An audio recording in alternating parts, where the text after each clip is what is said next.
Hi, Reddit. My life is a bit chaotic right now and I need your help. I, Astrid, 33, female, have been married to my husband Kenji, 33, male, for 7 years. Since then, we had been struggling to get pregnant because of fertility issues. It was an emotional roller coaster. Months of trying negative pregnancy tests, doctor appointments, and just feeling like my body was failing me. It wasn't easy on our marriage either. We both wanted kids, and even though Kenji was always supportive and told me it wasn't my fault, I couldn't help but feel like I was letting him down. And if that wasn't enough, my mother-in-law, Lena, 57, female, made sure to make things worse for me. She had never liked me, not even before Kenji and I got married. To her, I was never good enough for her precious son. She came from a traditional family, and I guess she expected Kenji to marry someone more, I don't know, obedient, submissive, someone who would dedicate her whole life to serving her husband and raising children. I don't know what exactly she wanted, but it was very clear that I wasn't it. She had this way of making me feel unwelcome without actually saying it outright. She wouldn't insult me directly, but she would always find little ways to put me down. Backhanded compliments, comparisons to other women Kenji had dated before me, weird little jabs about how I wasn't raised right because I didn't know how to cook traditional dishes the way she did. And honestly, at first I tried really hard to win her over. I thought maybe if I was kind enough, if I put in enough effort, she would warm up to me. She didn't. Then, after we got married, the baby talk started almost immediately. Every time we saw her, she would make comments about how it was a wife's duty to give her husband a child, or how a family isn't complete without children. It wasn't even subtle. And when we started having trouble conceiving, she took it as proof that I was a failure. She never outright said it, but I knew she blamed me. I remember one time we were having dinner at her house and she looked me dead in the eye and said, "Some women are just naturally fertile. Others, well, it's a struggle, isn't it?" Like, ma'am, I was sitting right there. I knew what she was implying. And Kenji would always try to smooth things over, telling me to just ignore her or that she didn't mean it like that. But I knew better. So for years, I dealt with this. Her passive-aggressive comments, her disappointment, the constant pressure, and then finally 3 years ago I got pregnant. It was the happiest moment of my life. I can't even put it into words how much I wanted that baby. After all the struggles, the heartbreak, the tears, I finally had a little life growing inside me.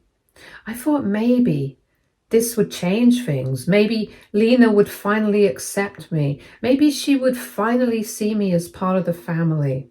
Yeah? No. If anything, it felt like she resented me even more after I gave birth. I don't know if she was upset that I had proven her wrong or if she just genuinely hated me that much, but she barely even acknowledged her grandson. She didn't dote on him the way most grandmothers do. She didn't offer to help or visit often. She just didn't care, and that hurt. Not for me, I had already given up on having a good relationship with her, but for my son. I remember thinking that maybe she just needed time. Some people don't bond with babies right away, right?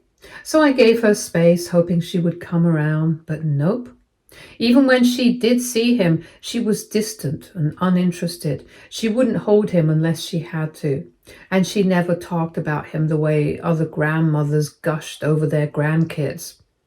It was so obvious that she didn't like me, but I never thought she would take it out on an innocent baby. However, last year, we found out that our son has Gilbert syndrome, which, if you don't know, is a condition where the liver doesn't process bilirubin properly. It's not life-threatening or anything serious. Basically, his body just has a harder time breaking down bilirubin, which can sometimes cause mild jaundice. But other than that, he's a perfectly healthy kid. We only found out because he was sick with a random virus, and during a routine blood test, the doctor noticed his bilirubin levels were slightly elevated. After a few more tests, they diagnosed him with Gilbert's. At first, I was really scared. I mean, anytime a doctor tells you that your child has some kind of condition, your mind immediately jumps to the worst case scenario. But after the doctor explained everything, I felt so much better. It turns out that a lot of people have Gilbert syndrome and don't even know it because it doesn't really affect them in their daily lives. The doctor literally told us, if you had to pick a medical condition to have, this is one to pick because it's basically harmless. It was a relief to know that it wasn't something that would impact my son's life in any major way. But of course, Lena had to make it a big deal. When we told her about the diagnosis, she acted weirdly. She didn't react the way I expected, and instead of asking questions or expressing concern like a normal grandmother would, she just kind of frowned. Then she asked, "Are you sure it's nothing serious?" And I reassured her again and again that the doctor said it was harmless. But she kept pressing. "This doesn't run in our family," she said, as if that somehow meant it must have come from me. She had this tone like she was accusing me of something, like I had somehow tainted her bloodline. I should have known right then that she was going to make this into a bigger issue than it really was. A few weeks later, I started getting random calls and texts from distant relatives, people I barely even talked to, and they were asking me if my son was okay, if he was really sick, if he was going to be all right. And some of them sounded genuinely worried, which confused me because, again, Gilbert syndrome is not a big deal. I was polite at first, just explaining the condition to them like I had to Lena. But the more calls I got, the more I realized something wasn't right. Then one of my cousins finally let it slip. She said, "Aunt Lena told us that your son has a serious liver problem." I was livid. This woman who had never even cared about my son, who barely interacted with him, was now out here telling people that he was sick, that he had some terrible liver disease, and the way she said it like it was some tragic thing that would ruin his life. I couldn't believe it. She was literally making my child seem like he was some fragile, sickly kid, when in reality he was perfectly fine. It was so frustrating. I had to go out of my way to clear up this ridiculous rumor, explaining over and over again that no, my son was not sick. No, this was not some genetic curse, and no, there was nothing wrong with him. I had to turn it into a walking medical pamphlet, explaining Gilbert syndrome to people who should have just minded their own business in the first place. I confronted Lena about it, of course, and I asked her why she was telling people that my son had some serious liver condition when she knew very well that wasn't true. And do you know what she said? She just shrugged and said, "I was just worried. People asked and I told them what I knew." As if she didn't blow the whole thing out of proportion. As if she wasn't the reason people were calling me non-stop, acting like my son was on his deathbed. And the worst part was that she didn't even apologize. She didn't even seem to think she did anything wrong. During this time, I would also get into fights with Kenji because he would never say anything to Lena. I always had to be the bad guy every single time she did something cruel or overstepped.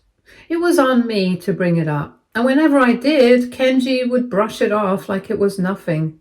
He would tell me that his mom was just old and confused, or that I was overreacting. He made it seem like I was imagining things, like I was the one making a big deal out of nothing. It drove me insane. How could I be imagining things when she was literally out there telling people that our son had some kind of serious liver disease? How was that just her being worried? She wasn't worried. She was stirring up drama and making our son look like he was weak or sickly for no reason. But no matter how much I tried to explain this to Kenji, he never saw the problem. I hated how blind he was to his mom's actions. It wasn't just this one incident, it was everything. Every backhanded comment, every little dig, every time she made me feel like I wasn't good enough, and every time I brought it up, he would just wave it off. "That's just how she is," he'd say. Or worse, "She doesn't mean anything by it." I think that's what hurt the most. It wasn't just that Lena treated me like I was some outsider. It was that Kenji never stood up for me. He never defended me, never told her to stop, never even acknowledged that she was treating me unfairly. And now, even when it was about our son, he still refused to see the problem. But then things took a weird turn. See, Kenji's dad, my father-in-law Callum, 68 male, is a rich guy. He made his fortune in real estate, buying up properties when the market was low and selling when it was high. He's one of those people who just has a natural talent for business. He started small, flipping houses, and over the years he built himself a little empire. Now he owns multiple properties, rents them out, and basically lives a very comfortable life. Anyway, 2 weeks ago, we had a dinner party for Caleb and Lena's anniversary. It was a fancy event, one of those gatherings where everyone dressed up, ate expensive food, and pretended everything was fine even when it wasn't. I wasn't exactly looking forward to it, but I went for Kenji's sake, and that's when I found out what Lena had been saying behind my back. Apparently, she had been telling people that her daughter's baby, my sister-in-law's kid, was the superior grandchild. According to her, he was the one who deserved a college fund from Caleb's money because he was going to do big things in life. Meanwhile, according to Lena, my son was sickly, weak, and would probably struggle too much to succeed. I cannot describe the rage I felt in that moment.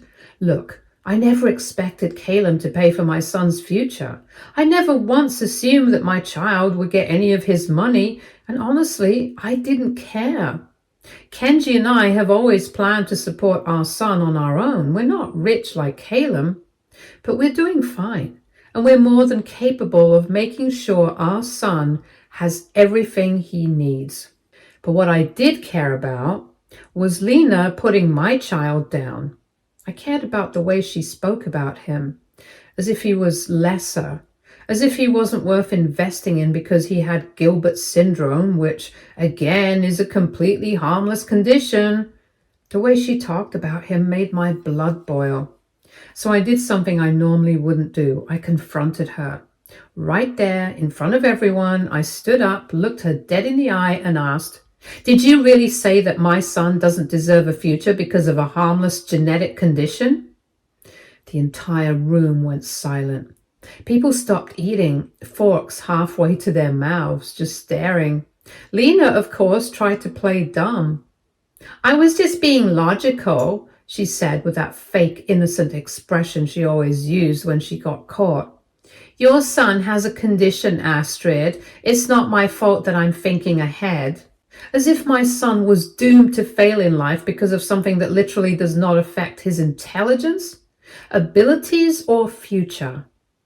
I was so angry. I didn't even care that we were in the middle of a fancy dinner party. I didn't care that people were watching. I didn't care that Caleb, Kenji, my sister-in-law, and a bunch of other relatives were sitting there in stunned silence. I told her, loud and clear, "You don't even know what you're talking about, and if I ever hear you talking shit about my son again, I will make sure you never see us again." Lena's face turned red. I could tell she was embarrassed. She wasn't expecting me to call her out in front of everyone. Normally, I was the one who let things slide, who tried to be the bigger person, but not this time. This time, I wanted her to know that I was done. I didn't even stay to see what happened next. I grabbed my things and left the party. I was too furious to sit there and act like everything was fine. However, last week, I got a call from Caleb. He asked me how I was holding up, how my son was doing, if we were managing okay. I had no idea what Lena had told him, but something was definitely off. Caleb wasn't the type to randomly check in like this. And then he told me that he was setting up a trust fund for all his grandchildren, and my sons would be slightly bigger than the rest because of all the money he would need for his future treatments. I was confused for a second. Treatments? What treatments?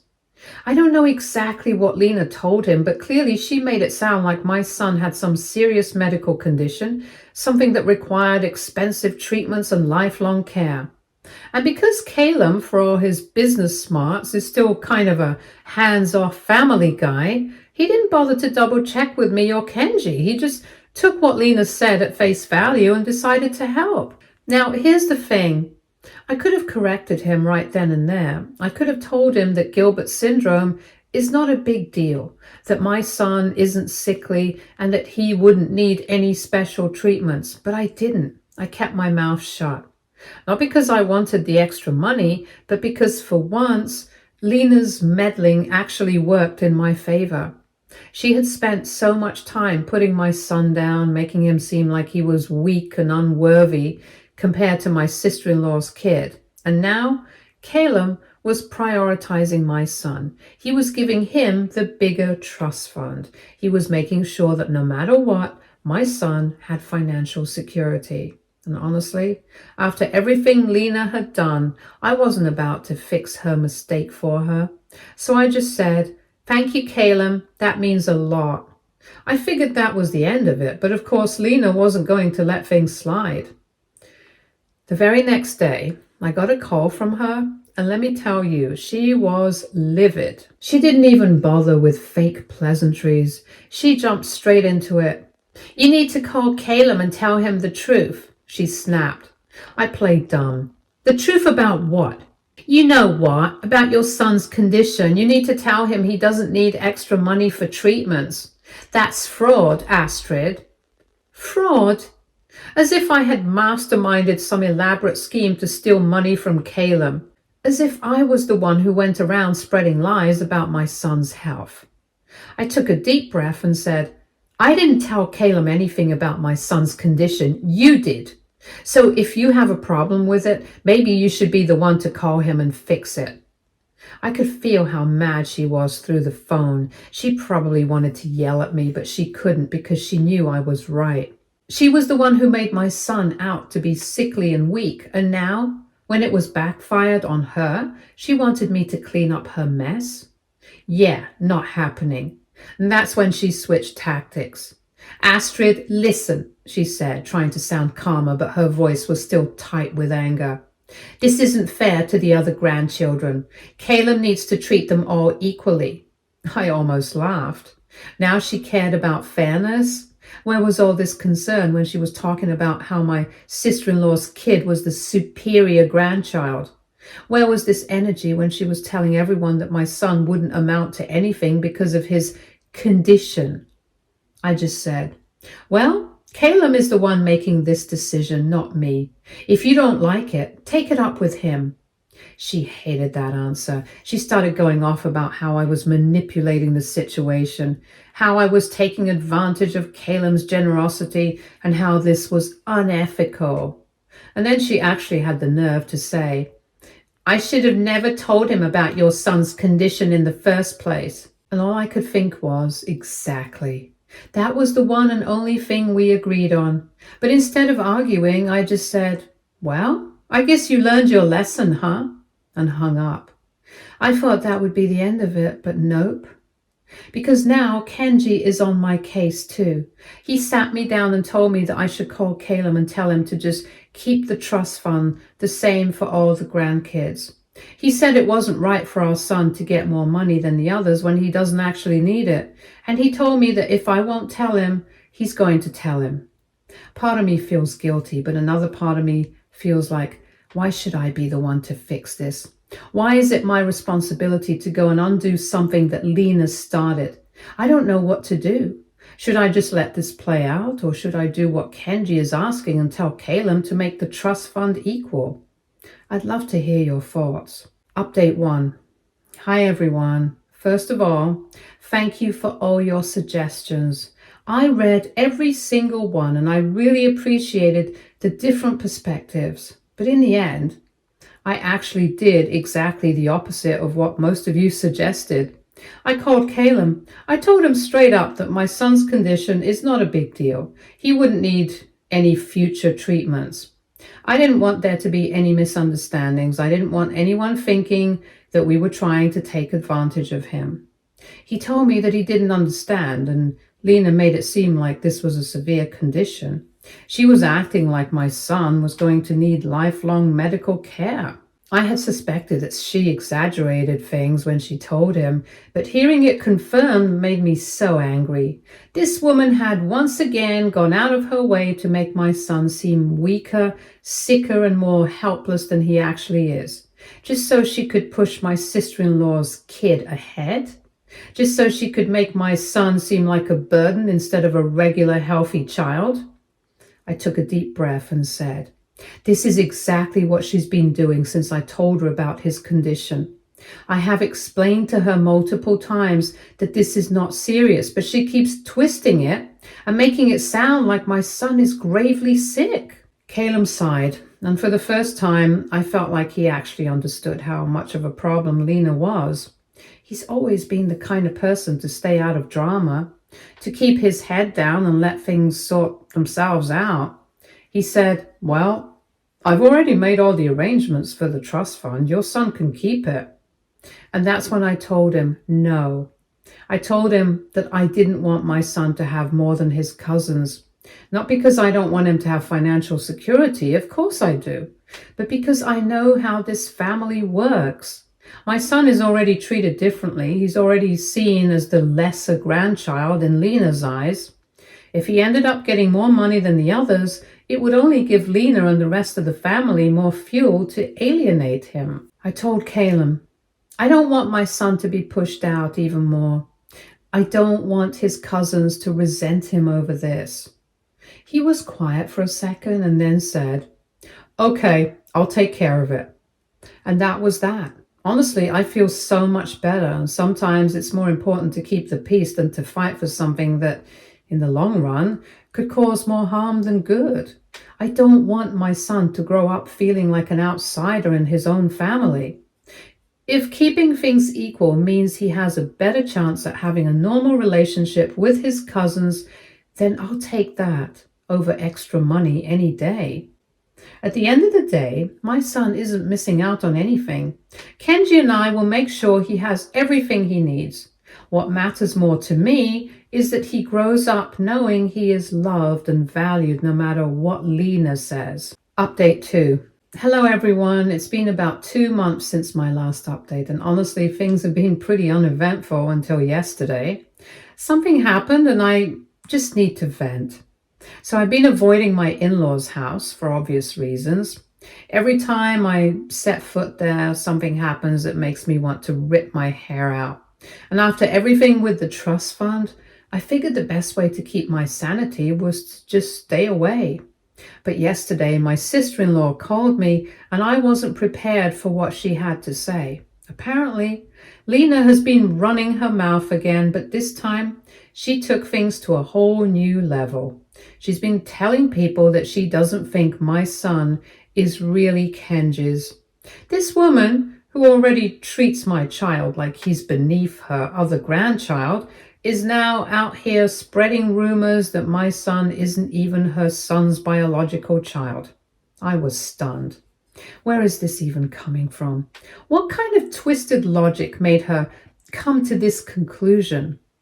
I asked my sister-in-law exactly what she had been saying, and apparently Lena's reasoning, if you can even call it that, is that my son doesn't look exactly like Kenji. First of all, he's literally a child. He's still growing. Second, he does look like Kenji. Maybe not an exact clone, but he has his eyes, his nose, even his expressions. And third, even if he didn't, genetics don't work like a copy-paste machine. Kids don't always look just like one parent. Sometimes they take after extended family members, and sometimes they're a mix of both parents. And sometimes they just look like themselves. But nope, According to Lena, the fact that my son isn't Kenji's carbon copy must mean that he isn't his at all. I don't even know how to react to this. If I confront her, she'll just deny it, and that's what she does. She'll act all shocked and offended and say she never said that, or that it was just a joke, or that I misunderstood. And even if I prove that she said it, she'll just shift the blame onto someone else. I told Kenji, and he thinks I'm overreacting. He actually had the nerve to say, "She's just talking, it doesn't mean anything." Are you kidding me? She's out here questioning our child's paternity, and that doesn't mean anything? If she's saying this to family members, who else is she saying it to? Is she planting seeds of doubt in people's minds? Is she trying to turn Kenji against me? What if one day she gets into his head enough that he actually starts questioning it, even though there's no reason to? I told Kenji that I'm not just going to let this slide, but at the same time, I don't even know what to do. If I call her out, she'll deny it. If I ignore it, she'll just keep running her mouth. What should I do? Update 3. Hello everyone. It's been 4 months since my last update, and honestly, I've been dealing with a lot. I didn't even have the energy to post about it until now, but after everything that happened, I feel like I need to share. So, after I found out about Lena's disgusting rumors, I told Kenji straight up that his mother had crossed the line this time. There was no coming back from this. At first, he tried to argue with me. Same old, she didn't mean it and she's just talking nonsense. But this time, I wasn't having it. I put my foot down hard. I told him, "Listen, you can see your mother if you want. I'm not stopping you, but our son and I, we are done with Lena. We will never be talking to her again." Kenji hated that. He kept saying, "You can't just cut her off like that. Our son needs his grandmother." And I looked him dead in the eye and said, "What grandmother? The one who's been treating him like an outsider since the day he was born? The one who spreads lies about him? The one who is literally out here questioning if he's your son? That grandmother?" He couldn't argue with that because even he knew I was right. At that moment, I think he finally realized there was no defending her this time. But because Kenji is Kenji, he still tried to find a way to fix things. So he arranged to sit down with me and Lena, and I didn't want to do it at all, but I agreed because I figured, fine, let's just get everything out in the open so there's no misunderstanding later. The moment we sat down, Lena went full crazy mode. She didn't apologize. She didn't try to deny what she said. No, she doubled down. She looked me in the eye and demanded that I get a paternity test. At that point, I just snapped. I stood up and told her to get out. I told her that I would never entertain this conversation again, that she had officially lost all access to me and my son, and that she was never welcome in my house again. Kenji tried to say something, but I turned to him and said, "This is the last time this woman is in my home. If you want to be a good husband and father, you'll respect that." He did.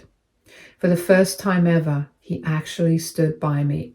He told Lena that until she apologizes and I accept her apology, she and I won't have to be in the same room again. Of course, I have zero plans of forgiving her, even if she does apologize. Some things just aren't fixable, and for me, this is one of them. So yeah, that's where we are now. Kenji still visits her, but he never brings our son, and I never ask about her. It's like she doesn't exist in my world anymore, and honestly, it feels great. Thank you everyone for your advice and support throughout this whole mess. I don't know what the future holds, but for now, I finally feel like I can breathe. Stay tuned for more stories from our girl relationships.